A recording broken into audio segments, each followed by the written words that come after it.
this is Akshita and welcome back to my channel, and in this video we are going to cover chapter number 7 Human Health and Disease in one complete shot।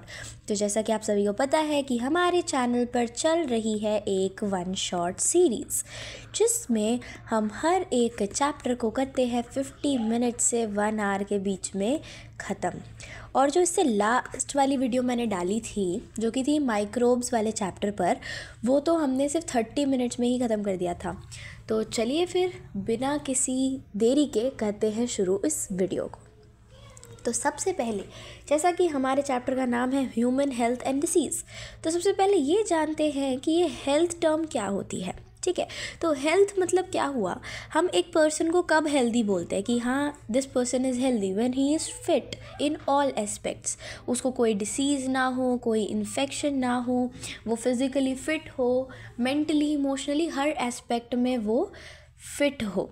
ठीक है, लेकिन normally लोगों के दिमाग में ये होता है कि being healthy is only refer to as a person who is free from all disease and infection. यानी कि बहुत सारे लोगों का मानना ये है कि अगर किसी पर्सन को हम हेल्दी बोल रहे हैं उसका मतलब ये कि उसको कोई बीमारी नहीं है, बस उनके लिए इतना ही होता है। लेकिन अगर हम वर्ल्ड हेल्थ ऑर्गेनाइजेशन यानी कि WHO की बात सुने तो वो कहती है कि हेल्थ सिर्फ और सिर्फ एब्सेंस ऑफ डिसीज़ और इलनेस को ही डिफ़ाइन नहीं करती। बीइंग हेल्दी मतलब कि आप इमोशनली, फिज़िकली, मेंटली, सोशली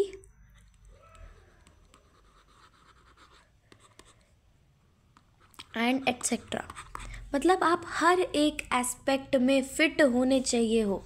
ठीक है, आपको इन सभी एस्पेक्ट्स में क्या होना चाहिए, आपको इन सभी एस्पेक्ट्स में फ़िट होना चाहिए। अगर आप हर तरह से फ़िट हो तभी हम बोलेंगे कि आपकी हेल्थ एक अच्छे पैटर्न पर जा रही है। लेकिन अगर कोई ये सोचता है कि ठीक है हमें कोई बीमारी नहीं है और हमें कोई इन्फेक्शन नहीं है तो we are healthy, so that is wrong. ठीक है, तो देखें अब हमारी हेल्थ को कौन कौन से ऐसी चीज़ें हैं, कौन कौन से ऐसे फैक्टर्स हैं जो कि अफेक्ट करते हैं हमारी हेल्थ को। तो सबसे पहला, पुअरली बैलेंस्ड डाइट। अगर आप एक बैलेंस्ड डाइट अपनी नहीं लेते हैं तो उससे सबसे पहले आपकी हेल्थ को नुकसान होता है, क्योंकि खाना ही है हमारी बॉडी का फ्यूल। और अगर हर तरह से हमें जितने वाइटामिन्स, प्रोटीन्स, कैल्शियम, मिनरल्स सब कुछ चाहिए, अगर हमें ये सब नहीं मिल रहा है तो हमारी बॉडी अच्छे से वर्क नहीं करेगी और हमारी हेल्थ पर बहुत ज़्यादा नेगेटिव इम्पैक्ट्स पड़ेंगे। नेक्स्ट है हमारे पास जेनेटिक डिसऑर्डर्स। जेनेटिक डिसऑर्डर्स क्या हुआ कि हमारे जीन्स में ही अगर कोई, हमारे जीन्स की वजह से हमारे अंदर कोई डिसऑर्डर हो रहा है तो भी हमारी हेल्थ पर अफेक्ट हो सकता है, जो कि हमने अपने पेरेंट्स से इनहेरिट किया, या फिर कुछ म्यूटेशन हमारी बॉडी में हो गई जिसकी वजह से हमें डिसऑर्डर हो गया। अगर हम बहुत ज़्यादा स्ट्रेस लेते हैं, एंजाइटी हमें होती है, तो उससे भी हमारी हेल्थ पर एक नेगेटिव इम्पैक्ट आता है। पैथोजेंस आर नथिंग बट वो वाले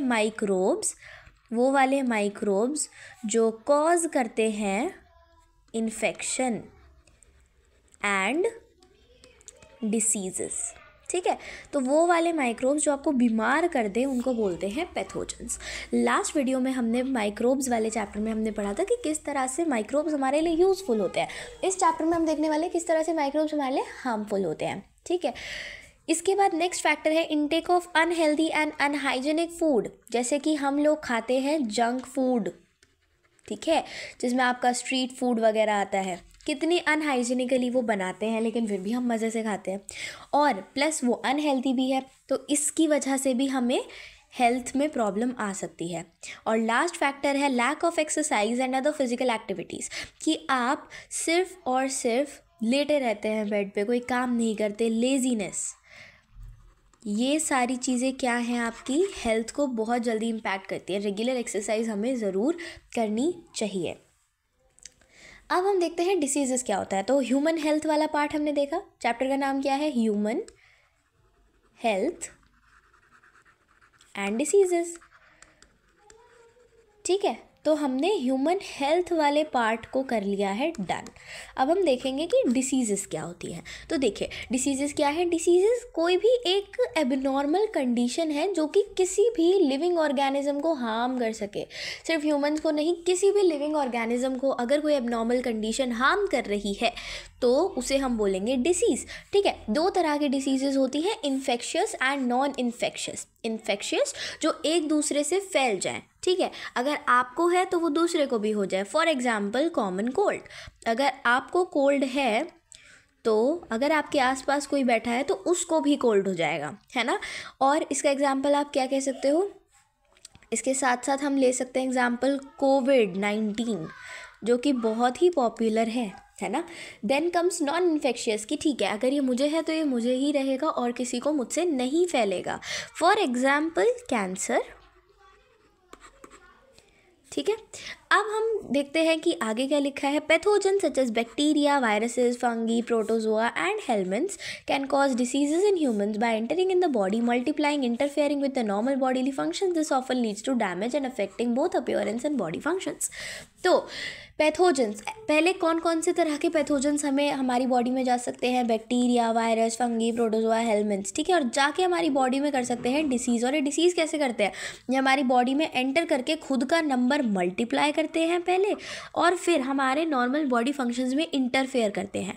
अब अगर हमारे बॉडी फंक्शंस ही अच्छे से नहीं हो रहे हैं और कोई दूसरा आके उसमें इंटरफेयर कर रहा है तो उस वजह से हमें हमारे अंदर क्या हो जाता है, वीकनेस आ जाती है और काफ़ी सारी प्रॉब्लम्स आने लगती हैं, ठीक है। तो सबसे पहली डिसीज़ अब आ गई है हमारे पास विच इज़ टाइफाइड, ठीक है। तो सबसे पहले कौन सा ऐसा पैथोजन है जो कि टाइफाइड करवाता है, सैल्मोनेला टाइफी, ठीक है। क्या सिम्टम्स होते हैं टाइफाइड के, high fever, weakness, stomach pain, constipation, headache and loss of appetite, intestinal perforation and death में अकर इन सीवियर केसेस, ठीक है। तो अभी देखो क्या क्या होगा, ये तो नॉर्मल सिम्टम्स है, हाई फीवर होना, वीकनेस आ जाना, स्टमक पेन होना, कॉन्स्टिपेशन होना, हेडेक और लॉस ऑफ एपेटाइट। लेकिन सीवियर केसेस में अगर टाइफाइड बहुत ज़्यादा बढ़ जाए तो इंटेस्टिनल परफोरेशन भी होने लग जाती है, यानी कि आपके इंटेस्टाइन में होल्स होने लग जाते हैं, ठीक है, जिसकी वजह से अगर इंटेस्टाइन में होल होने लग जाएंगे तो हमारी डेथ भी हो सकती है, ठीक है। अब किस तरह से टाइफाइड का डायग्नोस किया जाता है, कौन सा वो टेस्ट है जिससे पता चलता है कि आपको ये जो फीवर आया है ये टाइफाइड का ही है, तो उस टेस्ट का नाम है विडाल टेस्ट, ठीक है। किस तरह से ये जो टाइफाइड है कि आपकी बॉडी में एंटर करता है, देखिए होता क्या है कि ये जो पैथोजन है, कौन सा वाला पैथोजन, सैल्मोनेला टाइफी। क्या है सैल्मोनेला टाइफी, ये एक बैक्टीरिया है, ठीक है। तो ये इस नाम का बैक्टीरिया आपकी बॉडी में एंटर करेगा और जाएगा सीधा स्मॉल इंटेस्टाइन में। स्मॉल इंटेस्टाइन को जाकर क्या करेगा, ये सीधा स्मॉल इंटेस्टाइन पे हार्म करेगा। मैंने बोला ना सीवियर केसेस में स्मॉल इंटेस्टाइन, इंटेस्टिनल परफोरेशन होने लग जाएगी, तो इसका अटैकिंग रीजन कौन सा होता है, स्मॉल इंटेस्टाइन ही होता है। और किस तरह से आएगा हमारी बॉडी के अंदर, या तो अगर हमने कोई कंटैमिनेटेड फूड या वाटर पी लिया है, ठीक है, यानी कि कोई ख़राब खाना या फिर ऐसा खाना हमें पता नहीं चला लेकिन उसमें ये वाला बैक्टीरिया था, हमने ऐसा खा लिया या पी लिया, तो उससे हमारी बॉडी में एंटर कर जाता है और जाके अटैक करता है स्मॉल इंटेस्टाइन को, और फिर धीरे धीरे स्मॉल इंटेस्टाइन से ये दूसरे ऑर्गन्स पर भी जाने लग जाता है with the help of blood. Next disease हमारे पास आई है न्यूमोनिया, ठीक है। न्यूमोनिया का जो पैथोजन है उसका नाम है स्ट्रेप्टोकोकस न्यूमोनिया और दूसरा है हीमोफिलस इन्फ्लुएंजा। इन दोनों में से कोई एक भी अगर आपके अंदर पैथोजन चला गया तो आपको हो जाएगा न्यूमोनिया, ठीक है। दोनों क्या है, दोनों हैं आपके बैक्टीरिया, ठीक है। तो ये भी याद रखें कि ये जो हम डिसीजेस पढ़ रहे हैं ये किस पैथोजन के साथ हो रहे हैं और ये कौन से पैथोजन है। नाम भी याद रखना है और ये भी याद रखना है कि कौन से पैथोजन है, बैक्टीरिया है, फंगी है, हेलमिंथ है, क्या है, ठीक है। तो ये इन दो पैथोजन से होता है।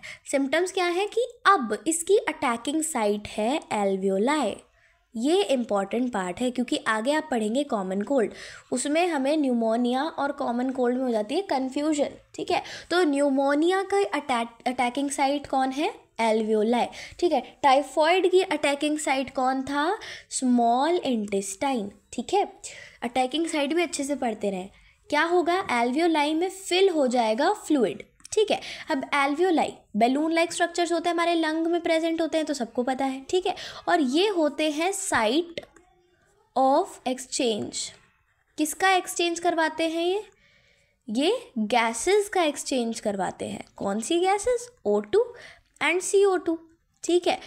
तो ये वही साइट होती है जहाँ पर इन दोनों गैसेस का एक्सचेंज होता है ना।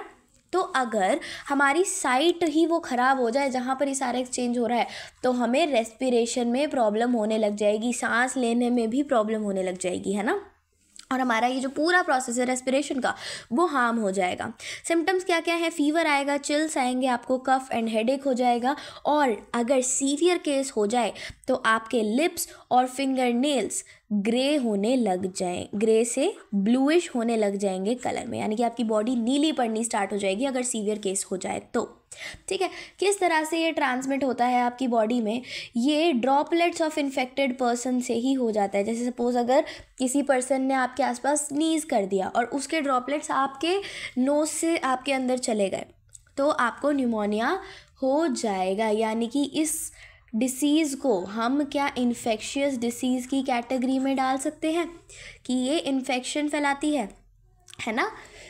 चलो, अब टाइफॉइड को क्या हम नॉन इन्फेक्शियस की कैटेगरी में डाल सकते हैं, क्योंकि ये तो सिर्फ फूड और वाटर से हो रही है ना, ये फैल नहीं रही है। तो टाइफॉइड आपकी नॉन इन्फेक्शियस कैटेगरी में आएगा और न्यूमोनिया आपकी इन्फेक्शियस कैटेगरी में आएगा, ठीक है। अब आ गया है हमारे पास next common cold. Common cold तो काफ़ी कॉमन है, आप सबको पता ही होगा, है ना। कौन इसका पैथोजन होता है? राइनोवायरस। तो देखो, अभी हमने 2 डिसीजेस पढ़ी, टाइफॉइड और न्यूमोनिया, जो कि बैक्टीरिया से हो रही थी। अब हम जो अपनी तीसरी डिसीज़ पढ़ रहे हैं कॉमन कोल्ड, वो एक वायरस से हो रही है, और उस वायरस का नाम क्या है? राइनोवायरस, ठीक है। सिम्टम्स तो यार आप सबको पता ही हैं कॉमन कोल्ड के क्या होते हैं। Nasal congestion, discharge, sore throat, hoarseness, cough, headache, tiredness, सबको पता है, ठीक है।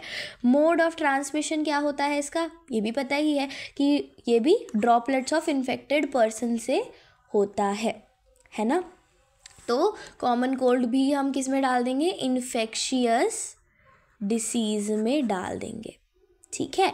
एक और चीज़, कॉमन कोल्ड जो है ये आपके रेस्पिरेटरी ट्रैक्ट को नुकसान पहुंचाता है, रेस्पिरेटरी ट्रैक्ट को, ठीक है, हार्म करता है, ठीक है। यानी कि वो जो आपका पाथ है जहाँ से सारा आपका जैसे आपका ट्रेकिया, ब्रोंकाई, इन सब को हार्म करता है, ठीक है। और ये जो था आपका न्यूमोनिया, ये सीधा एल्वियोलाई पर अटैक करता है जाके, ठीक है। तो ये भी एक डिफरेंस है। अब हम देखने वाले हैं डिसीजेस कॉज्ड बाय प्रोटोजोन। तो अभी हमने 3 डिसीज़ पढ़ी, जिनमें से 2 हो रही थी बैक्टीरिया से और 1 हो रही थी वायरस से। अब हम देखते हैं कि प्रोटोजोन से कौन कौन सी डिसीजेस होती हैं। तो पहला है हमारे पास मलेरिया, ठीक है। मलेरिया कौन सा पैथोजन है जो इसे कॉज करता है? पहली बात तो हमें पता चल गया कि प्रोटोजोआ होगा। और कौन सा प्रोटोजोआ? प्लाज्मोडियम, जिसे हम पी प्लाज्मोडियम भी बोलते हैं, ठीक है। वेक्टर कौन है? फीमेल एनोफिलिस मॉस्किटो, ये वाली मॉस्किटो करती है, ठीक है। सिम्टम्स क्या क्या होते हैं इसके? आपको हेडेक होगा, मसल पेन होगा, हाई फीवर होगा। और ये जब फीवर होगा ना, तो पेशेंट को चिल और शिवरिंग, यानी कि बॉडी कांपने लग जाएगी और ठंडी पड़ जाएगी जब फीवर होगा, ठीक है। प्रिवेंशन क्या है? प्रिवेंशन यही है कि भाई मच्छरों से दूर रहो किसी भी तरह से। और मच्छरों से कैसे दूर रहोगे? जब आप उन्हें अपने आसपास पैदा ही ना होने दो, है ना। अपने सराउंडिंग्स को क्लीन रखो, कहीं पर भी स्टेगनेंट यानी कि रुका हुआ पानी मत इकट्ठा होने दो, और अपने आसपास मॉस्किटो रिपेलेंट्स का यूज़ करें। यही सब इसके प्रिवेंशन है। ट्रीटमेंट है कि आप इसमें मेडिसिन यूज़ कर सकते हैं, जैसे कि क्वानाइन, और प्रोटेक्शन कर सकते हैं पेशेंट्स की फ्रॉम मॉस्किटोस, ठीक है। मोड ऑफ स्प्रेड क्या है? मोड ऑफ स्प्रेड यही है कि जब एक इन्फेक्टेड एनोफिलिस मॉस्किटो किसी भी ह्यूमन को जाकर उसका ब्लड सक करती है, तब वो ह्यूमन भी इस डिसीज़ के प्रोन हो जाता है, उसे भी मलेरिया हो जाता है। तो मलेरिया होने के पीछे है एक बहुत बड़ी स्टोरी। तो चलो इस डायग्राम के थ्रू से समझते हैं। एनसीईआरटी में डायग्राम आपने अच्छे से देखा होगा। देखो, सबसे पहले क्या हुआ, ये मॉस्किटो आई, फीमेल एनोफिलिस, ठीक है। इसने यहाँ पर अपना ब्लड सक कर लिया, और इसके अंदर जो प्रेजेंट था ये प्लाज्मोडियम, उसे इसने इसकी बॉडी में भेज दिया इस पर्सन की, ठीक है। अब ये क्या करेगा? ये जो प्लाज्मोडियम है ये सीधा जाएगा लीवर पे, ठीक है, और लीवर की सेल्स को जाके करेगा हार्म। जब ये लीवर की सेल्स को जाके हार्म करेगा तो फिर धीरे धीरे जब ये अपने आप को इतना ज़्यादा मल्टीप्लाई कर लेगा लीवर के अंदर, तो वो लीवर ना वो होने लग जाएगा, मतलब उसकी जो सेल्स हैं वो बर्स्ट करने लग जाएंगी। ठीक है, अब लीवर की सेल्स को तहस नहस करके ये पहुँचेगा रेड ब्लड सेल्स के पास। ठीक है, ये पहुँचेगा रेड ब्लड सेल्स के पास, और रेड ब्लड सेल्स को इनके पास पहुँचने के बाद ये वहाँ पर भी इतना मल्टीप्लाई करेंगे कि रेड ब्लड सेल्स भी क्या होने लग जाएंगी, बर्स्ट होने लग जाएंगी। और जब आरबीसी बर्स्ट करती है तो उस टाइम पर एक टॉक्सिन रिलीज होता है बॉडी में से, जिसे बोलते हैं हीमोजॉइन। ठीक है, ये जो हीमोजॉइन नाम का टॉक्सिन है, ये जब रिलीज होता है तो बॉडी में आने लग जाता है क्या, फीवर। तो यानी कि इस टाइम पर बॉडी आपको सिग्नल दे रही होती है कि भाई आपकी बॉडी में कुछ तो गड़बड़ चल रही है।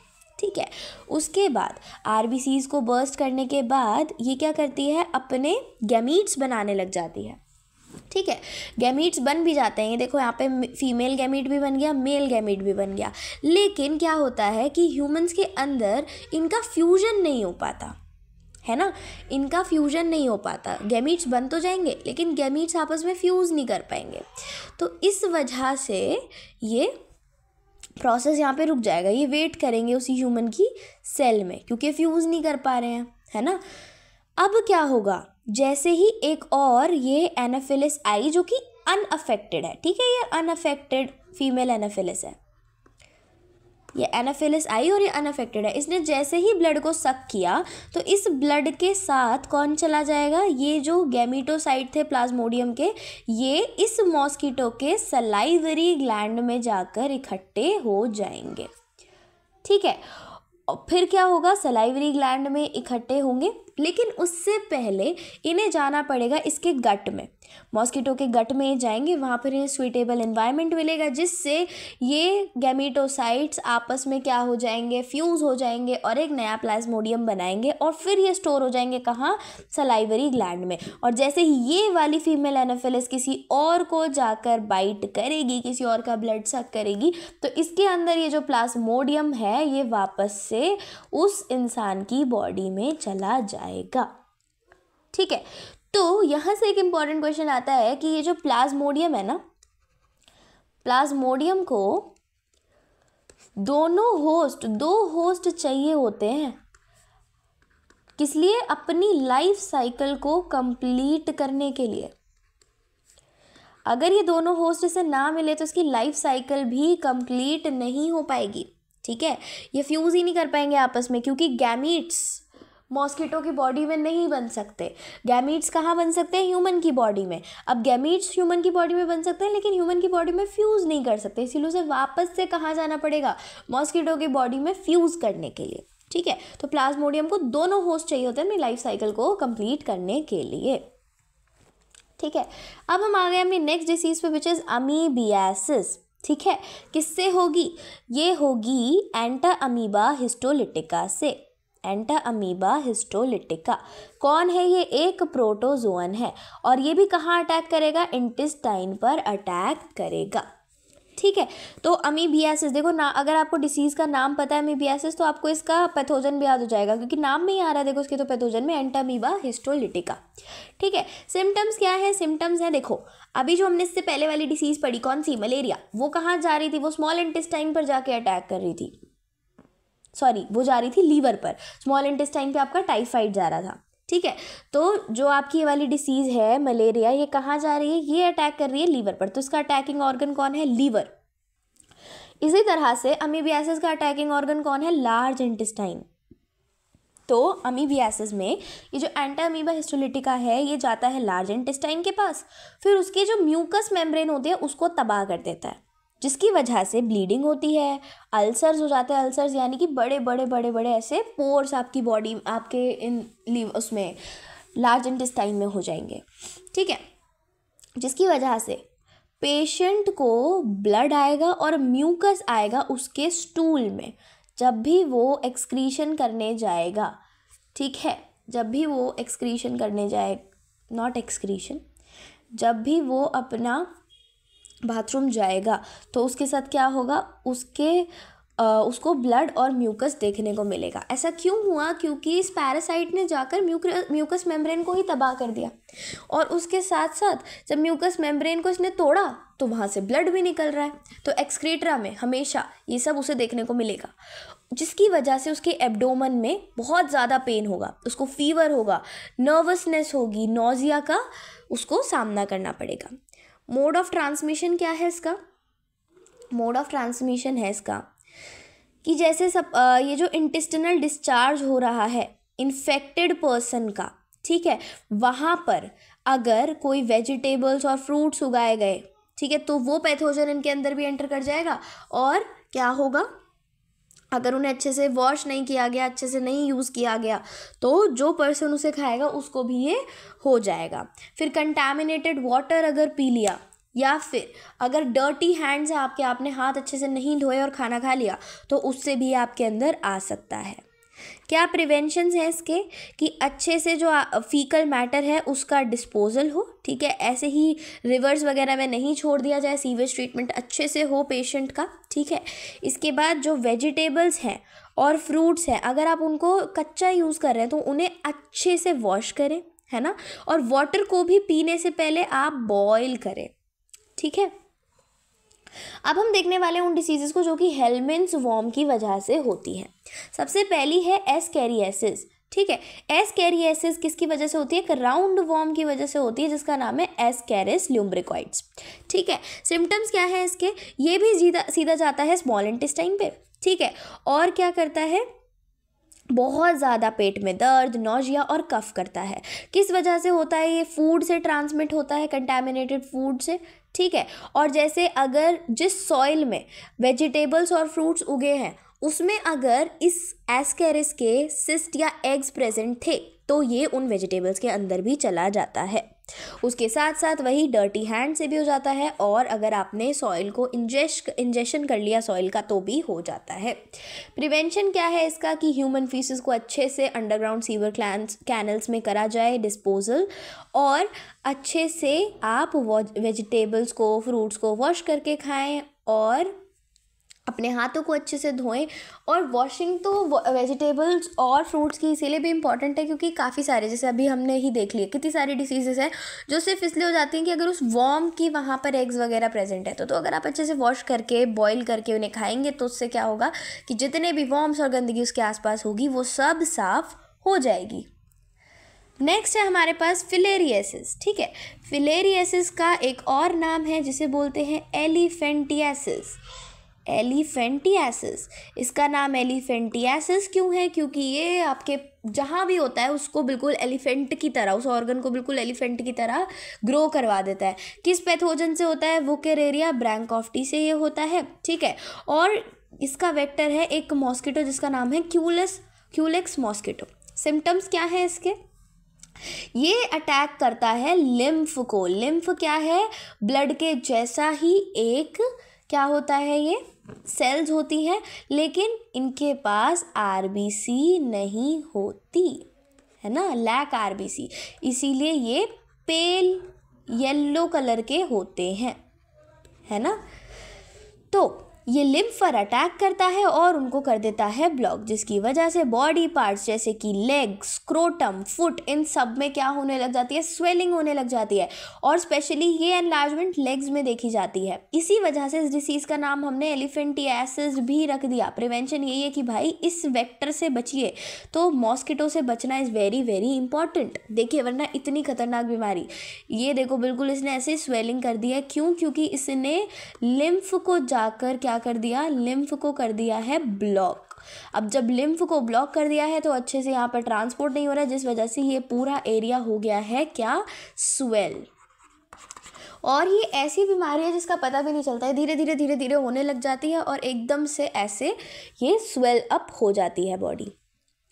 अब हम देखने वाले हैं वो वाली डिसीज़ जो होती है फंगी से। तो सबसे पहली कौन सी है? Ringworm. ये तो आपने देखे ही होंगे, ऐसे लेजन्स बॉडी पे हो जाते हैं जिन्हें बोलते हैं फंगल इन्फेक्शन हो गया, और ऐसा गर्मियों में बहुत ज़्यादा देखने को मिलता है ना। तो कौन कौन से पैथोजन्स हैं जो रिंग वॉर्म के लिए रिस्पॉन्सिबल होते हैं? एक है ट्राइकोफाइटन और एक है एपिडर्मोफाइटन, ठीक है। सिम्टम्स क्या है, सिम्टम्स आपको पता ही है, ड्राई स्केली लेशंस आपकी बॉडी पर देखने को मिलेंगे, जैसे कि स्किन, नेल्स, स्कैल्प, और इनमें बहुत बहुत ज़्यादा ही इचिंग होती है। नेक्स्ट, अब आप किस तरह से इन्फेक्शियस डिसीज़ से बच सकते हैं। ठीक है, नॉन इन्फेक्शियस तो फैलेंगी ही नहीं, लेकिन अगर हम बात करें इन्फेक्शियस डिसीज़ की तो आप कैसे बच सकते हैं। सबसे पहले तो आप पर्सनल हाइजीन रखिए, अपनी बॉडी को अच्छे से क्लीन रखें, पानी क्लीन पिएं, खाना क्लीन खाएं, कंटामिनेटेड चीज़ों से बिल्कुल दूर रहें। अपने आसपास आप मॉस्किटो का बिल्कुल भी नहीं, आप जहाँ भी आपको दिख रहा है कि यहाँ पर ऑर्गेनिजम्स, माइक्रोब्स वगैरह ग्रो कर सकते हैं, मॉस्किटोज ग्रो कर सकते हैं, उसे वहीं से हटा दीजिए, है ना। इसके बाद पब्लिक हाइजीन क्या है कि वाटर अच्छे से क्लीन हो, सीवेज अच्छे से डिस्पोजल हो उसका, सीवेज का, ठीक है। और जितनी भी आप जहाँ पर भी फ्रूट्स वेजिटेबल्स वगैरह ग्रो कर रहे हैं उनका अच्छे से ध्यान रखा जाए, पहले लैंड को अच्छे से क्लीन करा जाए, यही सब पब्लिक हाइजीन के अंदर है। ठीक है, अब देखो एक बार फटाफट से रिवाइज कर लेते हैं सारी डिसीज़ेस को, उसके बाद बढ़ते हैं आगे। तो सबसे पहली डिसीज़ हमने पढ़ी थी टाइफॉइड, ठीक है, जिसको विडाल टेस्ट से क्या किया गया था, डायग्नोस करा गया था। बैक्टीरिया से हो रहा था जिसका नाम था सैल्मोनेला टाइफी, ठीक है। इसके सिम्टम्स क्या थे कि बहुत ज़्यादा हाई फीवर होगा, वीकनेस होगी, स्टमक पेन होगा, ठीक है। कहाँ अफेक्ट करता है, जाके इंटेस्टाइन के साथ, ही इंटेस्टाइन को अफेक्ट करता है और उसी में सीवियर इलनेस कर देता है ना। इंटेस्टाइन, अगर बहुत ज़्यादा सीवियर केसेस आ जाए टाइफाइड के तो इंटेस्टाइनल परफोरेशन होने लग जाती है, जिसकी वजह से डेथ भी हो सकती है। नेक्स्ट हमने पढ़ा था न्यूमोनिया, ठीक है, जो कि 2 बैक्टीरिया से होता है, स्ट्रेप्टोकोकस न्यूमोनिया और हीमोफिलस इन्फ्लुएंजा, जिसके सिम्टम्स हैं fever, chill, cough and headache. कहाँ पर अटैक करती है, एल्वेलाई पर अटैक करती है, एल्वेलाई में फ्लूइड फिल कर देती है, जिसकी वजह से काफ़ी सारी रेस्पिरेटरी प्रॉब्लम्स होने लग जाती हैं। देन हमने पढ़ा कॉमन कोल्ड, जो कि होता है राइनो वायरस से, और कॉमन कोल्ड के सिम्टम्स होते हैं nasal congestion, sore throat, cough and headache, ठीक है। ये किनको इन्फेक्ट करती है, ये नोज और रेस्पिरेटरी पैसेज को इन्फेक्ट करती है, ना कि ये आपकी एल्वेलाई को अफेक्ट करती है। देन कम्स मलेरिया होता है प्लाज्मोडियम से, 3 तरह के प्लाज्मोडियम से हो सकता है, P vivax, P malaria and P falciparum, ठीक है। जो सबसे ज़्यादा सीवियर केस होता है मलेरिया का वो पी फैल्सीपेरम से होता है, याद रखें, ठीक है। क्या इसका सिम्टम्स होते हैं, रिकरिंग चिल्स, यानी कि बार बार आपको ठंड लगेगी, फीवर होगा हर 3 से 4 दिन के अंदर, ठीक है। पैरासाइट्स क्या करते हैं, सबसे पहले जाएंगे लीवर में, वहाँ पर मल्टीप्लाई करेंगे, फिर आरबीसी को अटैक करेंगे, वहाँ पर मल्टीप्लाई करेंगे, आरबीसी बर्स्ट करेंगी, वहाँ पर हीमोजोइन रिलीज होगा। जैसे ही हीमोजोइन रिलीज होगा बॉडी में आ जाएगा फीवर, जिससे आपको मिलेगा एक इंडिकेशन कि बॉडी में है कुछ प्रॉब्लम।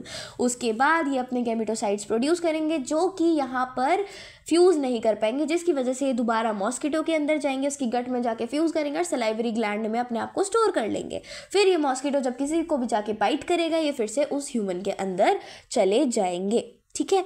इसके बाद है आपका अमीबियासिस, ठीक है, जिसे अमीबिक डायसेंट्री भी बोलते हैं, एंटामीबा हिस्टोलिटिका की वजह से ये होता है, ठीक है। क्या है ये, एक प्रोटोजोन है। Constipation, abdominal pain, stool with mucus and blood, ये सब इसमें देखने को मिलता है। क्यों, क्योंकि ये म्यूकस मेम्ब्रेन को ही जाकर तबाह कर देता है, और जब ये म्यूकस मेम्ब्रेन टूटती है तो उसके साथ ब्लड भी आता है, इसीलिए स्टूल के साथ म्यूकस और ब्लड देखने को मिलता है। लार्ज इंटेस्टाइन को ये इन्फेक्ट करता है। एस्केरियासिस कौन करता है, एस्केरिस करता है, जो कि एक हेलमिंथ है। इसमें इंटरनल ब्लीडिंग होती है, मसल पेन होता है, फीवर और एनीमिया होता है, और ये हमें कंटामिनेटेड फूड और वाटर से होता है। एलिफेंटियासिस, जिसे फिलेरियासिस भी बोलते हैं, ये वुकरेरिया ब्रैंकोफ्टी से होता है, और एक वुकरेरिया मलाई से भी हो सकता है, ठीक है। इसमें क्या होता है, लोअर लिम्स और जेनाइटल ऑर्गन्स में इन्फ्लेमेशन और स्वेलिंग हमें देखने को मिलती है। क्यों होता है, क्योंकि लिम्फेटिक वेसल्स क्या हो जाती हैं, ब्लॉक हो जाती हैं। फिर हमने देखा रिंग वॉर्म, जो कि फंगाई की वजह से होता है। कौन से fungi, microsporum, trichophyton and Epidermophyton. इसमें हमें ड्राई और स्केली लेशंस देखने को मिलते हैं, ये इन्फेक्ट करता है स्किन, नेल्स और स्कैल्प को, ठीक है। तो ये हो गया आपका सारा डिसीजेस का एक फटाफट से रिविजन। अब हम आ गए हैं इम्यूनिटी पे। तो इम्यूनिटी क्या होती है, इम्यूनिटी होती है हमारी बॉडी की वो वाली एबिलिटी जिससे वो इन्फेक्शियस एजेंट्स के खिलाफ लड़ पाए, ठीक है। उसके अंदर कोई भी फॉरेन ऑर्गेनिज्म आया है तो वो उससे फाइट कर पाए, ठीक है। तो हमारे पास किस तरह, मतलब हमारी बॉडी के पास 2 तरह की इम्यूनिटी होती है, एक तो इन्नेट इम्यूनिटी और एक एक्वायर्ड इम्यूनिटी, ठीक है। इन्नेट इम्यूनिटी की अगर बात करें तो इन्नेट इम्यूनिटी वो होती है जो हमारी बॉडी बचपन से ही, यानी कि जब से बाय बर्थ, ठीक है, आप कह सकते हो कि ये हमारे अंदर होती है बाय बर्थ, ठीक है। तो ये हमारे पास 4 तरह की होती है। पहला है हमारे पास फिजिकल बैरियर। तो हमारी जो स्किन है, सबसे पहली चीज़ तो स्किन ही है, जो कि हमारी बॉडी में काफ़ी सारी चीज़ों को अंदर एंटर ही नहीं करने दे रही है ना। तो एक ये बैरियर है जो हमारे पास बचपन से ही है। और हमारे रेस्पिरेटरी ट्रैक्ट में जो सिक्रीशन होता है म्यूकस का, ये भी क्या है, एग्जाम्पल है फिजिकल बैरियर का। क्योंकि अगर कोई गलती से आपके नेजल ट्रैक्ट से अंदर चला भी गया तो वो म्यूकस की वजह से क्या हो जाता है, मर जाता है ना। Then comes your physiological barrier. तो फिजियोलॉजिकल बैरियर में जैसे कि हमारे स्टमक में एसिड है, तो एसिड से क्या होता है, जितने भी फॉरेन ऑर्गेनिजम्स होते हैं वो सब उनकी डेथ हो जाती है। इसके साथ साथ जब भी हमारी आंखों में कुछ चला जाता है तो एकदम से हमें आंसू आने लग जाते हैं, जिसकी वजह से वो एकदम से बाहर निकल जाता है ना। तो tears from the eyes is also an example of physiological barrier. Then comes cellular barrier. तो सेल्यूलर बैरियर में हमारे पास आ जाती है मोनोसाइट्स और लिम्फोसाइट्स। ये क्या करती हैं, ये आपकी सेल्स को इम्यूनिटी प्रोवाइड करती हैं। कैसे, जब भी कोई फॉरेन ऑर्गेनिज्म आता है तो ये उसको डाइजेस्ट कर लेती हैं। Then comes your cytokine barrier. Cytokine barrier का एग्जाम्पल हमारे पास है इंटरफेरॉन्स। ठीक है, अब हम बात करते हैं अक्वायर्ड इम्यूनिटी की। तो अक्वायर्ड इम्यूनिटी वो होती है जो कि हम अपनी लाइफ टाइम में धीरे धीरे अक्वायर करती है हमारी बॉडी। जैसे कि 2 तरह की अक्वायर्ड इम्यूनिटी हमारे पास होती है, प्राइमरी रिस्पॉन्स और सेकेंडरी रिस्पॉन्स। जैसे कि अगर हमने बात करी मलेरिया की, ठीक है, फॉर एग्जांपल हमने बात करी मलेरिया की। अब ये एक ह्यूमन है, ठीक है, ये एक ह्यूमन है। इसके अंदर ये जो प्लाज्मोडियम है ये पहली बार एंटर करा, ठीक है, फर्स्ट टाइम एंटर करा। तो बॉडी को नहीं पता कि ये क्या चीज़ है, इसको कैसे मारना है, इसकी तरफ कैसे फाइट करना है। तो वो काफ़ी सारी, क्योंकि लेकिन उसे इतना पता है कि कुछ बाहर से हमारे अंदर आ चुका है जिसे हमें मारना होगा। तो वो कुछ ना कुछ फटाफट से करने लग जाएगी, कोई ना कोई एंटीबॉडी सिक्रिएट करने लग जाएगी जिससे वो मर जाए। लेकिन ये प्रॉपर कंफर्मेशन नहीं है कि वो उसको मार ही देगी, क्योंकि उसको नहीं पता है ना कि उसको कैसे मारना है ना। तो ये जो उसने फर्स्ट टाइम करा बिना ये जाने कि किस तरह से ये जो फॉरेन ऑर्गेनिज्म है ये मरेगा, इसे बोलते हैं प्राइमरी रिस्पॉन्स। इसके बाद अब इसी ह्यूमन को, सेम ह्यूमन को हुआ, अब ये क्योर हो गया था मलेरिया से, अब इसको सेकेंड टाइम मलेरिया हो गया। अब इस टाइम पर इस ह्यूमन की जो बॉडी है इसके पास एक मेमोरी स्टोर हो गई है, क्योंकि इसको पहले भी ये मलेरिया हुआ था। तब तो बॉडी ने कोई भी एंटीबॉडी सिक्रीट कर दी थी ये टेस्ट करने के लिए कि कोई तो इस पर वर्क करेगी। लेकिन अब जब सेकेंड टाइम इसको होगा तो बॉडी के पास, बॉडी की जो इम्यूनिटी है उसके पास एक मेमोरी होगी कि अरे ये तो वही वाला माइक्रोब है जो अभी कुछ टाइम पहले आया था, और वो समझ जाएगी कि ऐसी वो वाली कौन सी एंटीबॉडी थी जिससे हमने इसको मार गिराया था, है ना। तो अब जो ये करेगी बिल्कुल स्पेसिफिक, ये उसी एंटीबॉडी को रिलीज़ करेगी जिससे ये मलेरिया का जो प्लाज्मोडियम है ये सीधा मर जाए। वो और कोई आलतू फालतू की एंटीबॉडी रिलीज़ नहीं करेगी, वो सिर्फ वही एंटीबॉडीज़ रिलीज़ करेगी जिससे ये प्लाज्मोडियम बॉडी से बाहर चला जाए और मर जाए। ठीक है, तो इस वाले रिस्पॉन्स को बोलते हैं सेकेंडरी रिस्पॉन्स, जो कि आपकी किससे रिलेटेड होती है, बॉडी से रिलेटेड होती है। ठीक है, अब हमारे पास 2 तरह की लिम्फोसाइट्स होती हैं, B lymphocytes and T lymphocytes. B lymphocytes वो होती हैं जो कि क्या करती है, आपकी जो एंटीबॉडीज़ हैं उनको रिलीज़ करती है। ठीक है, ये एंटीबॉडीज़ बना रही है, तो एंटीबॉडीज़ बना रही है इसीलिए इसको बोला जाता है कि ह्यूमरल इम्यून रिस्पॉन्स शो करती है। क्यों? बिकॉज ये एंटीबॉडीज़ बना रही हैं, एंटीबॉडीज़ रिलीज़ कर रही हैं। टी लिम्फोसाइट्स हेल्पर सेल्स होती हैं, टी लिम्फोसाइट्स को हेल्पर सेल्स बोला जाता है कि बी लिम्फोसाइट्स की हेल्प करती हैं in making antibodies but they do not synthesise antibodies. इसी वजह से इन्हें बोलते हैं कि ये सेल मीडिएटेड इम्यूनिटी देती है। ठीक है, अब हम आ गए हैं स्ट्रक्चर ऑफ एन एंटीबॉडी पे, कि अब जो हम इतनी देर से एंटीबॉडी बोल रहे हैं कैसा दिखता है। तो एंटीबॉडी पहली बात होती क्या है, एंटीबॉडीज होती है प्रोटीन के मॉलिक्यूल्स, यानी कि एंटीबॉडीज कुछ ऐसा डिफरेंट सा वर्ड नहीं है, प्रोटीन ही है ना। किससे मिलकर, इनको हम बोलते हैं इम्यूनोग्लोब्यूलिन्स। तो ये वर्ड आप याद रखें कि एंटीबॉडी को क्या बोला जाता है, इम्यूनोग्लोब्यूलिन्स। ठीक है, और ये और कुछ नहीं, ये प्रोटीन मॉलिक्यूल्स हैं, काफ़ी तरह की होती है, जैसे कि IgA, IgM, IgE, IgG। IgA antibodies आप पढ़ भी चुके हैं ह्यूमन रिप्रोडक्शन में। कोलोस्ट्रम जो कि मदर के मिल्क में पाई जाती है उसे क्या बोलते हैं, IgA, है ना, वो वाली एंटीबॉडीज को। अब हर एक एंटीबॉडी के पास 4 पॉलीपेप्टाइड चेन्स होती हैं। ठीक है, 2 तो लॉन्ग होती है जिन्हें बोलते हैं हैवी चेन, और 2 शॉर्ट होती है जिन्हें बोलते हैं लाइट चेन। ठीक है, और ये जो है दोनों आपकी हैवी चेन्स और लाइट चेन्स ये वाई की शेप में कैसी होती है, अरेंज्ड होती हैं। इसीलिए एंटीबॉडी को बोला जाता है H2L2, क्योंकि इसके पास दो तो हैवी चेन्स है ना, दो हैवी चेन्स हैं और दो लाइट चेन्स हैं, तो यहाँ से एक एंटीबॉडी का नाम रख दिया H2L2। ठीक है, एंटीबॉडी का स्ट्रक्चर देख लेते हैं। ये देखिए दो ये जो आपकी चेन्स होती हैं इनके बीच में होता है ये बॉन्ड। कौन सा बॉन्ड है ये बॉन्ड है डाइसल्फाइड बॉन्ड, जो कि इसको अच्छे से जोड़ के रखता है। डाइसल्फाइड बॉन्ड एक बहुत ही स्ट्रॉन्ग बॉन्ड है ना। इसके बाद आपका ये कांस्टेंट रीजन होता है, ठीक है, जो इतना ही डिस्टेंस पे रहता है, नहीं हिलता। ये देखो, ये वाली आपकी हैवी चेन हो गई। ठीक है, छोटी वाली चेन्स आपकी क्या है, ये लाइट चेन है। ठीक है, इनको जोड़ के रख रहा है डाइसल्फाइड बॉन्ड। ये आपका वेरिएबल रीजन है हैवी चेन का, और ये वाला आपका वेरिएबल रीजन है लाइट चेन का। ठीक है, इनको वेरिएबल रीजन क्यों बोला गया, क्योंकि यहाँ पर आपका एंटीजन आके बाइंड करेगा। एंटीजन कौन, जो बाहर से फॉरेन मॉलिक्यूल आया जिसको इस एंटीबॉडी को मारना है, ठीक है, वो यहाँ पे आके बाइंड करेगा। आप अपने साइज के हिसाब से तो मूव कर सकती है ना, इसीलिए से बोलते हैं वेरिएबल रीजन, कि यहाँ पर डिस्टेंस वेरी कर सकता है। लेकिन इन दिस केस यहाँ पर देखो, ये तो डिस्टेंस इतना ही रहेगा ना हमेशा, इसीलिए इस रीजन को बोला constant region of heavy chain. अब यहाँ तो हैवी चेन ही है, इसीलिए हमने सिर्फ हैवी चेन को ही बताया। ऊपर ये वाला वेरिएबल रीजन था किसका, हैवी चेन का, और ये वाला वेरिएबल रीजन है किसका, लाइट चेन का। ठीक है, अब देखो यहाँ पर भी आपको ये डाइसल्फाइड बॉन्ड दिख रहा है, एक ये रहा और एक ये रहा। तो अगर यहाँ पे डाइसल्फाइड बॉन्ड आ गया, यानी कि ये तो हिलने ही नहीं देगा, इसीलिए वापस से यहाँ पर ये कौन सा रीजन आ गया हमारे पास, कांस्टेंट रीजन, क्योंकि भाई डाइसल्फाइड बॉन्ड है, बहुत स्ट्रॉन्ग बॉन्ड, हिलने ही नहीं देगा बिल्कुल भी, है ना। तो ये था आपका पूरा स्ट्रक्चर एंटीबॉडी का। अब हम देखने वाले हैं कि on the basis of antibodies production, ठीक है, एंटीबॉडीज़ के प्रोडक्शन पे इम्यूनिटी कितने तरह की होती है। तो दो तरह की एंटीबॉडी होती हैं, active immunity and passive immunity. Active immunity वो होती हैं जो कि बॉडी खुद प्रोड्यूस कर रहा है। ठीक है, जैसे कि मैंने आपको बताया था कि बाहर से कोई अगर आपकी बॉडी में एक फॉरेन माइक्रोब आया, ठीक है, तो बॉडी उसके रिस्पॉन्स में जो खुद से एंटीबॉडी रिलीज़ करे उसको हम बोलेंगे क्या, उसको हम बोलेंगे एक्टिव इम्यूनिटी। ठीक है, अब देखो ये एक स्लो प्रोसेस है, ठीक है, क्योंकि बॉडी खुद से बना रही है, उसको नहीं पता कि उसे कौन सी वाली एंटीबॉडी है। पहले तो वो समझ ही रही है ना कि किस वाली एंटीबॉडी से अफेक्ट होगा, क्या मैं ऐसा रिलीज़ करूँ जिससे अफेक्ट हो जाए, है ना।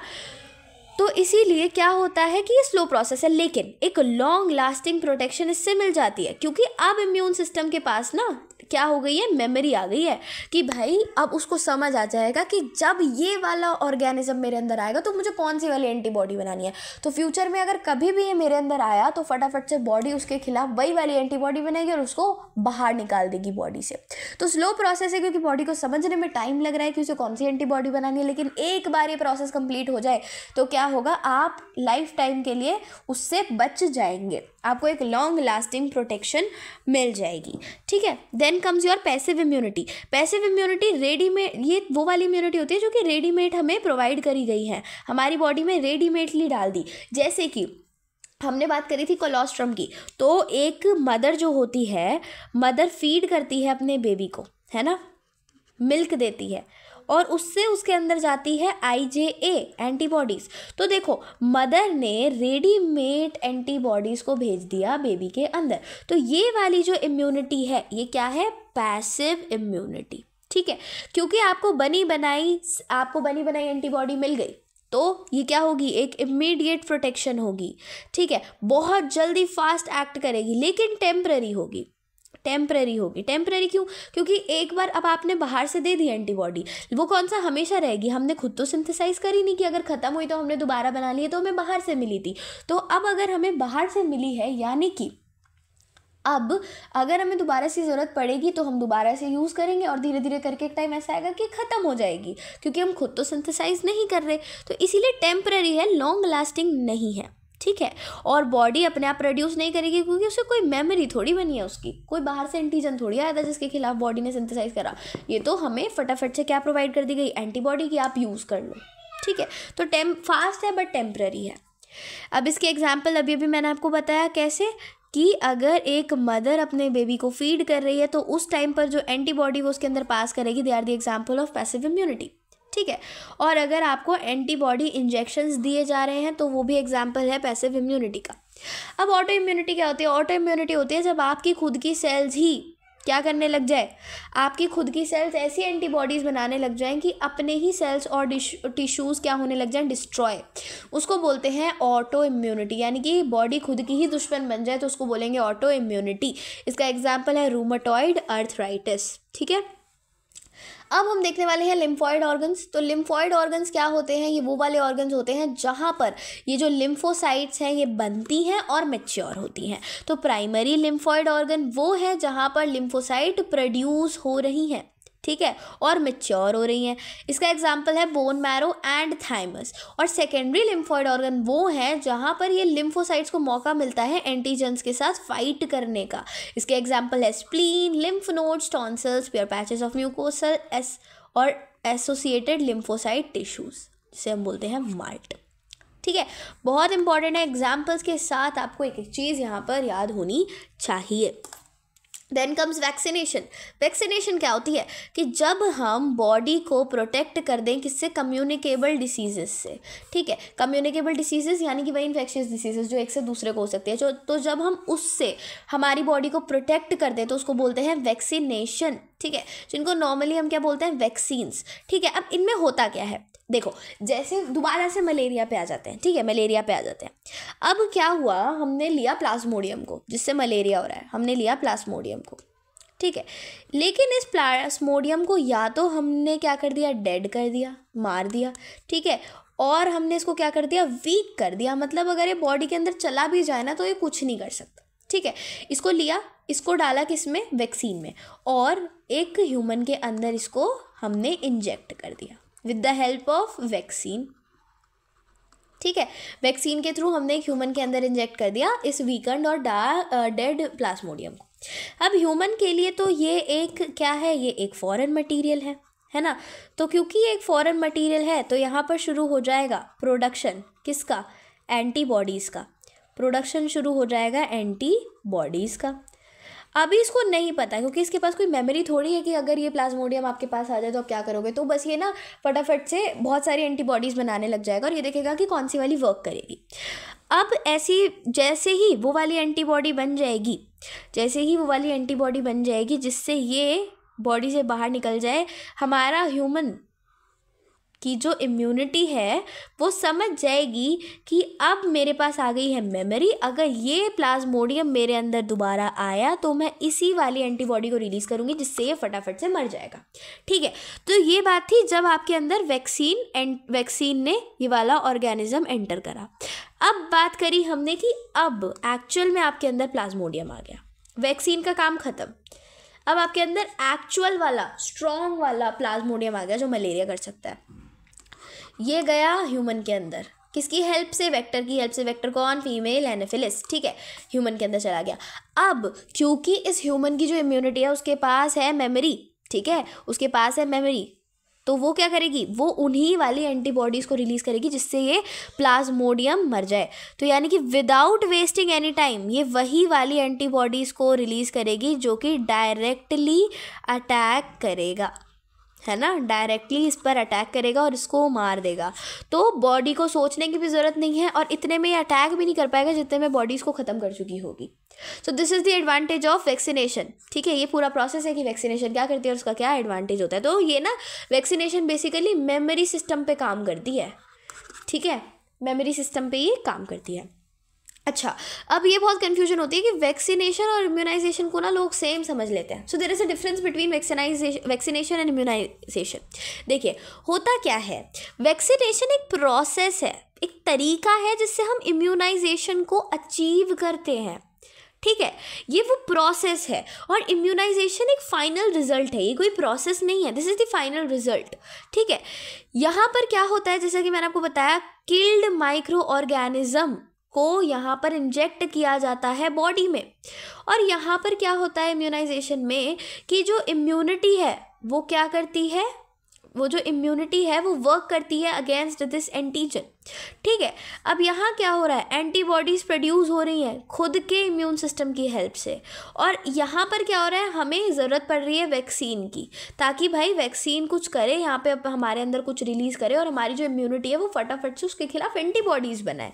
लेकिन वैक्सीनेशन में क्या हुआ कि भाई बॉडी अपनी खुद की एंटीबॉडीज़ बना रही है क्योंकि वैक्सीनेशन हो चुकी है, और वैक्सीन गारंटी नहीं करती कि एक डिसीज़ से आपको कंप्लीट रेजिस्टेंस मिल जाएगी। लेकिन एक बार आपकी इम्यूनाइजेशन कंप्लीट हो जाए तो वो कब, आपकी ये जो कंप्लीट इम्यूनाइजेशन होती है कब होती है, जब एक पर्सन, मतलब जब वैक्सीनेशन हुई तब इम्यूनाइजेशन खत्म नहीं हुई।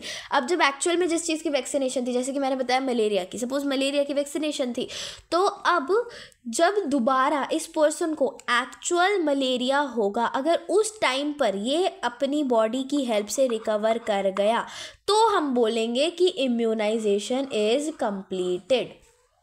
ठीक है, तो मतलब इम्यूनाइजेशन है आपका फाइनल रिजल्ट, यानी कि आपकी वैक्सीन का काम है इम्यूनाइजेशन करना। इम्यूनाइजेशन क्या है कि आपकी बॉडी इम्यूनाइज हो जाए, आपकी बॉडी को एक पर्टिकुलर डिसीज़ के खिलाफ एंटीबॉडी बनाना आ जाए और वो खुद किसी भी, जिस भी बीमारी की वैक्सीन आपने ली है उससे लड़ना सीख जाए। ठीक है, तो vaccine and immunisation are two different things. I hope clear हो गया होगा। अब हम आगे हैं एलर्जीज़ पर। तो एलर्जीज़ क्या होती हैं, एलर्जीज़ होती है कि किसी भी चीज़ से, जैसे कि आपको कोई भी एक ऐसा एलर्जन है जो कि आपकी बॉडी में गया जिसकी वजह से आपको बार बार स्नीजिंग होने लगी, खांसी आने लगी, वाटरी आइज़ हो गई, इचीनेस होने लगी, ये सारे सिम्टम्स किसके होते हैं, एलर्जी के। ठीक है, और ये जो आपके एलर्जन्स हैं किस तरह से हो सकते हैं कि भाई आपके पॉलन्स चले गए, डस्ट चले गए, इन्हीं चीज़ों को क्या बोलते हैं, एलर्जी। ठीक है, कौन सी एंटीबॉडी रिस्पॉन्सिबल होती है एलर्जी के लिए, IgE रिस्पॉन्सिबल होती है एलर्जी के लिए। सिम्टम्स क्या है, वही जो मैंने आपको बताया, sneezing, watery eyes, runny nose और सांस लेने में भी प्रॉब्लम हो जाना। ठीक है, एलर्जी क्यों होती है, क्योंकि हमारी बॉडी में जो मास्ट सेल्स हैं वो किसे रिलीज़ कर देती है, हिस्टामिन और सेरोटोनिन को। तो जब ये हिस्टामिन और सेरोटोनिन रिलीज़ हो जाती है तो हमारे अंदर एलर्जी के सिम्टम्स आने लग जाते हैं। इसीलिए जब भी एलर्जी को ट्रीट किया जाता है तो क्या दिया जाता है, एंटी हिस्टामिन्स और एड्रेनलिन और स्टेरॉइड्स, जिससे ये जो आपके हिस्टामिन, सेरोटोनिन वगैरह है, इनका जो काम है उसको उल्टा किया जा सके। ठीक है, किस तरह किस किस चीज़ों से एलर्जी हो सकती है, क्या क्या एलर्जेंस हो सकते हैं, जैसे कि animal fur, drugs, insect stings, nuts, eggs, milk, pollen, house dust और माइट्स, सबको अलग अलग चीज़ों से एलर्जी होती है। अब हम आ गए हैं एक बहुत ही बड़ी बड़ी बड़ी बीमारी पर, एड्स। बहुत नाम सुना होगा आपने इसका। क्या फुल फॉर्म है एड्स की, एड्स की फुल फॉर्म है एक्वायर्ड इम्यून डेफिशिएंसी सिंड्रोम। कौन इसको कॉज करता है, HIV वायरस, और HIV वायरस एक रेट्रो वायरस है, यानी कि एक बहुत ही खतरनाक वायरस है HIV, है ना। होता क्या है इसमें, एड्स में होता क्या है कि ये कुछ बीमारी नहीं है, मतलब ये खुद आपको नहीं मारेगी, ये क्या करेगी, आपके इम्यून सिस्टम को इतना वीक कर देगी, इतना वीक कर देगी कि अगर आपको कोई छोटा सा बुखार भी हुआ, जो कि आपकी बॉडी आराम से सहन कर सकती है, लेकिन अब आपकी इम्यूनिटी को ये इतना वीक कर देगी कि एक मतलब ज़रा सा बुखार, कॉमन कोल्ड, खांसी भी आपकी बॉडी सहन नहीं कर पाएगी और इंटेंस वीकनेस की वजह से डेथ हो जाएगी, है ना। यानी कि बॉडी की जो एबिलिटी थी खुद को डिफेंड करने की, वही ख़त्म हो जाएगी। ठीक है, इसी वजह से एड्स को अगर आप अनट्रीटेड छोड़ दें तो डेथ हो जाती है।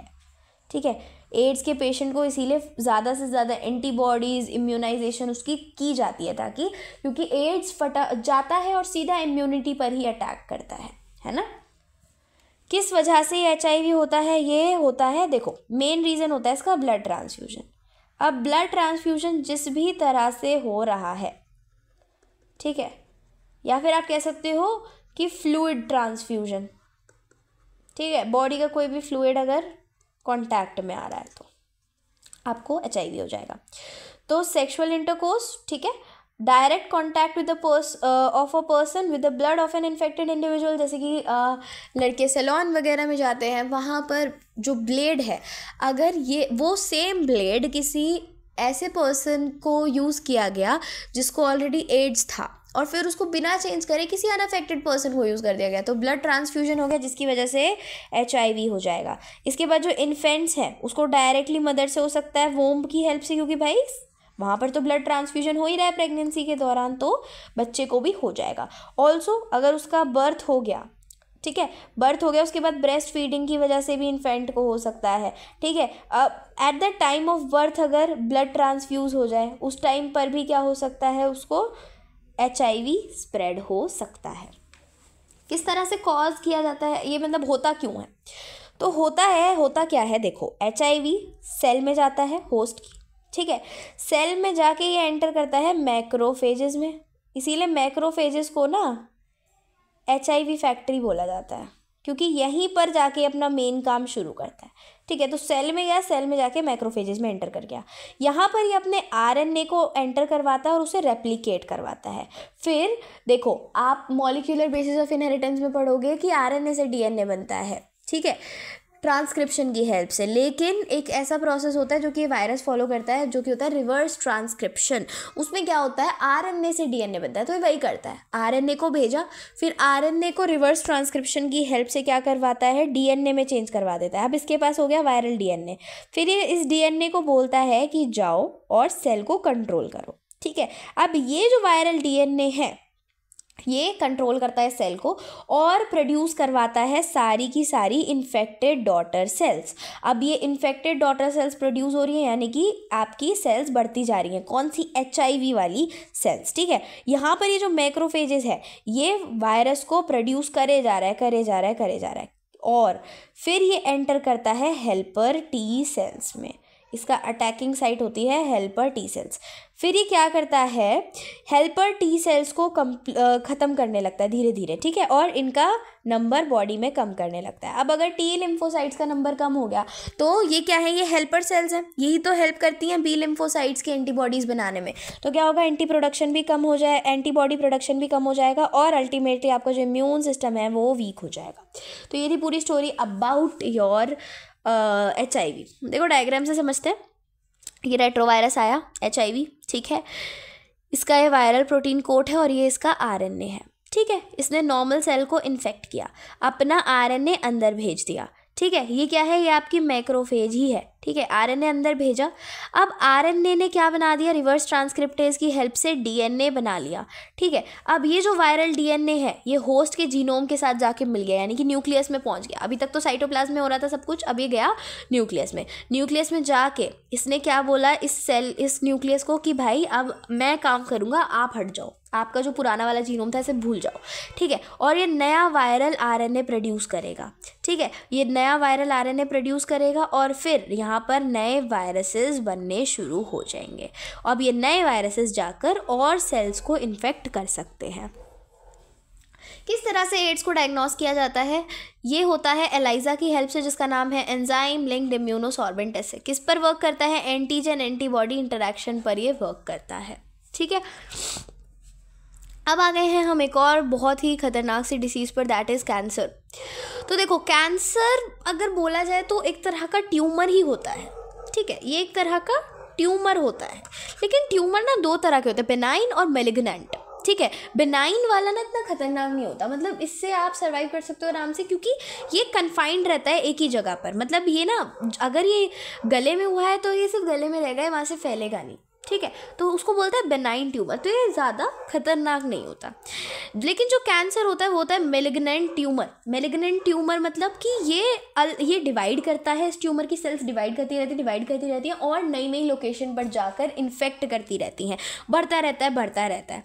इसके साथ साथ कैंसर कर देता है मेटास्टेसिस क्या होता है कि ये जो मेलिग्नेंट ट्यूमर होता है ना, इसके पास एक प्रॉपर्टी होती है कि ये दूर दूर तक जा पाए, ठीक है, और वहाँ पर नए ट्यूमर्स बना पाए ताकि पूरी बॉडी में कैंसर फैल सके।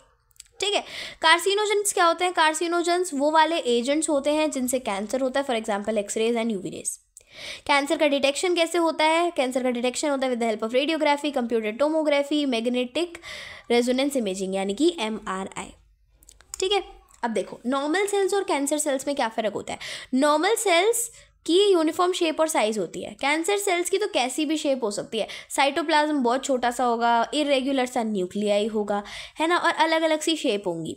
ठीक है, रिप्रोडक्शन एंड सेल डेथ। तो नॉर्मल सेल्स में क्या होता है, देखो नॉर्मल सेल के पास ना एक प्रॉपर्टी होती है कि जैसे सेल डिवाइड कर रही है, अब वो किसी दूसरे सेल के कांटेक्ट में आ गई तो उसे पता चल गया कि अब जगह नहीं है, मुझे नहीं ग्रो करना और मेरे को और डिवाइड नहीं करना, तो वो रुक जाती हैं, ठीक है। लेकिन जो कैंसर सेल्स होती हैं वो ना ग्रो करना रुकती ही नहीं है, वो अपनी इस प्रॉपर्टी को भूल जाती हैं, ठीक है, और ग्रो करती रहती हैं, जिसकी वजह से वो नॉर्मल सेल्स का न्यूट्रिशन भी लेती रहती हैं, बड़ी होती रहती हैं, जिसकी वजह से और जो सेल्स हैं उन्हें न्यूट्रिशन नहीं मिलता, वो मरने लग जाती हैं और बॉडी में प्रॉब्लम्स आने लग जाती हैं। अब कम्युनिकेशन क्या होता है नॉर्मल सेल्स का, कि प्रॉपर फंक्शनिंग के लिए कम्युनिकेट करते हैं, है ना, हर एक सेल आपस में कम्युनिकेट करती होती है जिससे पूरा बॉडी फंक्शन अच्छे से चलता है। लेकिन कैंसर सेल्स किसी भी दूसरी सेल से कम्युनिकेट करती ही नहीं है, ठीक है। अडहेशन एंड इन्वेजन, तो ये क्या होता है, जो नॉर्मल सेल्स होती हैं वो दूसरी सेल से एक्सटर्नल मेम्ब्रेन्स की हेल्प से बॉन्ड बनाए रखती हैं, लेकिन जो कैंसेरियस सेल्स होती हैं ये क्या करती हैं, अपना अडहेशन छोड़ देती हैं। अगर ये बॉन्ड बनाए रखेंगी तो ये फैलेंगी कैसे, फिर तो ये एक ही जगह कन्फाइंड हो जाएंगी, तो इसीलिए ये सारा अडहेशन छोड़ देती हैं और ब्लड और लिम्फेटिक सिस्टम की हेल्प से क्या करती हैं, फैलने लग जाती हैं। इसी प्रॉपर्टी को हमने क्या बोला था, मेटास्टेसिस। इसके बाद जो नॉर्मल सेल्स होती हैं वो मैच्योर्ड होती हैं और स्पेशलाइज फंक्शन करती हैं। कैंसर सेल इमेच्योर ही रहती है और स्पेशलाइजेशन नहीं होती है। अरे इमेच्योर रहेंगी तभी तो डिवाइड कर पाएंगी, अगर मैच्योर बन गई तो डिवाइड ही नहीं कर पाएंगी, है ना। इसका सिग्नल रिकॉग्निशन क्या है कि जो नॉर्मल सेल्स हैं वो समझ जाती हैं कि कब डिवाइड नहीं करना, लेकिन कैंसर सेल्स सिग्नल्स को इग्नोर करती रहती हैं और डिविजन करती रहती हैं। क्या ट्रीटमेंट हो सकता है कैंसर का, पहला है सर्जिकल, यानी कि इन टिश्यूज़ को सर्जिकली रिमूव कर दिया जाए। दूसरा हो सकता है रेडियोथेरेपी, कि रेडिएशन की हेल्प से ट्यूमर सेल्स को इरेडिएट करा जाए।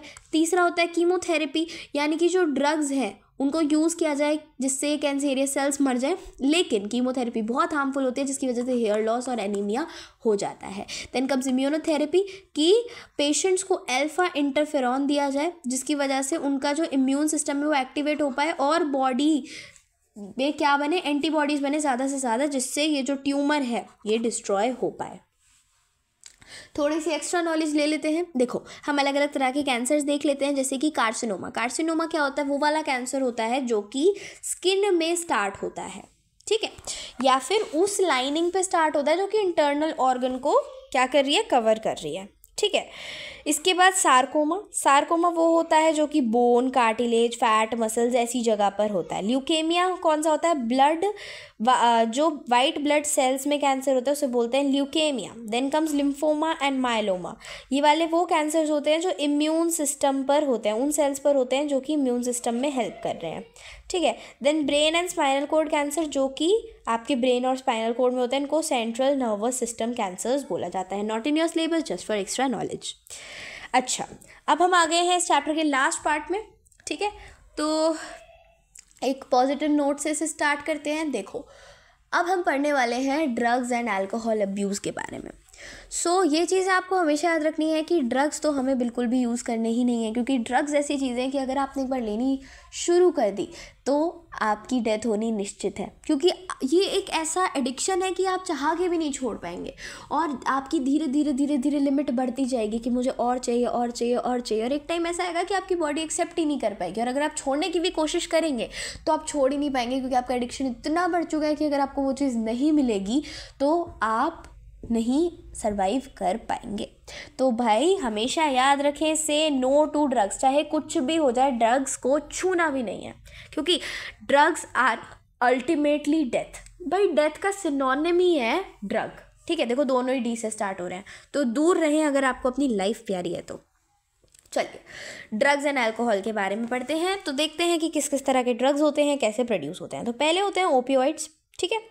ओपियोइड्स क्या होते हैं, जो कि हमें पॉपी प्लांट से मिलते हैं, ठीक है। इनका नाम क्या होता है, मॉर्फिन, ठीक है। ये किसकी तरह हेल्प करते हैं, डिप्रेसेंट की तरह हेल्प करते हैं और एक पेन किलर, ठीक है। ये आप याद रखें, ये जो की पॉइंट्स हैं। आपसे ये भी पूछा जा सकता है एमसीक्यूज़ में कि बताइए कौन सा वो ड्रग है जो कि एक डिप्रेसेंट और पेन किलर की तरह यूज़ होता है। सो यू मस्ट रिमेंबर, है ना। फिर इसी से ही बनता है एक अभी हमने मॉर्फिन देखा है ना, इसी ओपियोइड से यानी कि पॉपी प्लांट से बनता है आपका हीरोइन, और हीरोइन का केमिकली नाम क्या होता है, डाई एसिटाइल मॉर्फिन, ठीक है। ये क्या करता है, ये बॉडी फंक्शन को स्लो डाउन कर देता है। एग्जाम्पल्स देख लो, एक तो अभी हमने देखा हीरोइन, और ये किससे एक्सट्रैक्ट किया जाता है, पेपेवर सोमनीफेरम से, देन कम्स कैनाबिनॉइड्स, ठीक है। कैनाबिनॉइड्स किससे ऑब्टेन किए जाते हैं? कैनबिस सटाइवा से, ठीक है। ये किस तरह से किस तरह से लिए जाते हैं? इन्हेलेशन से या फिर ओरल इंजेक्शन से। ये कार्डियोवेस्कुलर सिस्टम पर जाकर अटैक करते हैं। तो आप ऐसे याद रख सकते हो, C for cannabinoid, C for cardiovascular system. तो ये कार्डियोवेस्कुलर सिस्टम पर जाकर अटैक करते हैं। एग्जाम्पल है इसका marijuana, हशीश, चरस, गांजा, ठीक है। कहाँ से मिले? कैनबिस सटाइवा से। देन आते हैं हमारे पास कोका अल्कोलॉइड्स और कोकेन। ये हमें किससे मिला? एरिथ्रोजाइलोन कोका, ठीक है। किससे ये लिए जाते हैं? स्मोकिंग से लिए जाते हैं, और ये एक्टिवेट करता है सेंट्रल नर्वस सिस्टम को। ये सारे कीवर्ड्स अच्छे से आप याद रखें। देन हमारे पास आते हैं हेल्यूसिनोजेंस, ठीक है। ये हमें मिलते हैं अट्रोपा बेलाडोना से और धतूरा से, ठीक है। और ये सब क्या है? हमें अलग अलग तरह की फंगस से मिलता है। कौन? LSD, lysergic acid diethyl amide. किससे मिला? ये हमें फंगस से मिला, ठीक है। इसमें मेन इंपॉर्टेंट ये धतूरा वाला पार्ट है। धतूरा वाला पार्ट ही NCERT में गिवन है कि ये जो धतूरा है, इससे जो ड्रग्स रिलीज होते हैं वो हमें क्या देते हैं? हेल्यूसिनोजेंस, यानी कि हमें हेल्यूसिनेशंस होने लग जाती हैं, अपनी अपनी इमेजिनेशंस में हम जीने लग जाते हैं। Then comes tobacco. टबैको में क्या होता है? निकोटीन होता है। निकोटीन क्या? एक स्टिम्युलेंट है। ये एड्रेनलिन को स्टिम्युलेट करता है, और स्टिम्युलेट कर रहा है यानी कि एड्रेनलिन का सिक्रीशन बढ़ा रहा है। इसकी वजह से हमें lung cancer, bronchitis, emphysema, coronary heart diseases भी होती हैं। डायग्राम्स देख लीजिए, ये बहुत इंपॉर्टेंट है। एक एक डायग्राम को अपनी नज़र से निकाल के, क्योंकि डायरेक्ट डायग्राम देके आपसे पूछ लेंगे बताइए ये क्या है, कौन सा ड्रग है, क्या कहाँ पर अटैक करता है। 3-4 क्वेश्चन आपके आराम से, इवन बोर्ड्स में डायग्राम बेस्ड क्वेश्चन भी आ सकता है। सीधा आपको डायग्राम देके 3-4 क्वेश्चन इससे रिलेटेड पूछ लेंगे और आपका 5 नंबर का क्वेश्चन बन जाएगा, ठीक है। तो ये क्या है? ये है आपका मॉर्फिन, ठीक है। ये है आपका opium poppy. Then this is your cannabinoid, और ये क्या है? कैनबिस सटाइवा, ठीक है। अब आ जाते हैं एडोलेसेंस एंड ड्रग अब्यूज़ पर। तो भाई ड्रग लेने वाले लोग जो सबसे ज़्यादा, जब रिसर्च करी गई कि कौन सी कैटेगरी, कौन सी एज कैटेगरी में आते हैं, तो पता चला कि जो एडोलसेंट्स हैं वो सबसे ज़्यादा ड्रग अब्यूज़ के पीछे हैं। और एडोलसेंट्स होते कौन हैं? ये वो वाले बच्चे होते हैं जो ना तो बच्चे होते हैं और ना ही मैच्योर्ड होते हैं। ये बीच वाली कैटेगरी में आते हैं। और ये कौन सी एज के बच्चे होते हैं? ये होते हैं 12 से 18 ईयर्स के बच्चे, ठीक है। क्यों ये ड्रग अब्यूज़ के पीछे जाते हैं? अपनी क्यूरियोसिटी, क्योंकि धीरे धीरे अपने एडल्टहुड में आ रहे होते हैं, तो इनके अंदर बहुत ज़्यादा क्यूरियोसिटी होती है, एडवेंचर करने का मन होता है, एक्साइटमेंट होती है, अलग अलग एक्सपेरिमेंट्स करने का मन करता है कि अच्छा ये चीज़ मना करी गई है तो चलो करके तो देखें ऐसा क्या हो जाएगा, ठीक है। और स्ट्रेस, प्रेशर, ताकि आप एग्जामिनेशन में अच्छा स्कोर कर पाओ, उससे रिलेटेड स्ट्रेस और प्रेशर की वजह से भी ड्रग अब्यूज़ के पीछे आ जाते हैं। क्या इफेक्ट्स होते हैं? रेकलेस बिहेवियर, गंदा बिहेवियर शुरू हो जाता है, मैलिशियस मिसचीफ, वायलेंस के पीछे आने लग जाते हैं, एकेडमिक परफॉर्मेंस कम होने लग जाती है, डिप्रेशन में चले जाते हैं, अपने आप को अकेला फील करते हैं, ज़्यादा से ज़्यादा गुस्सा करने लगते हैं।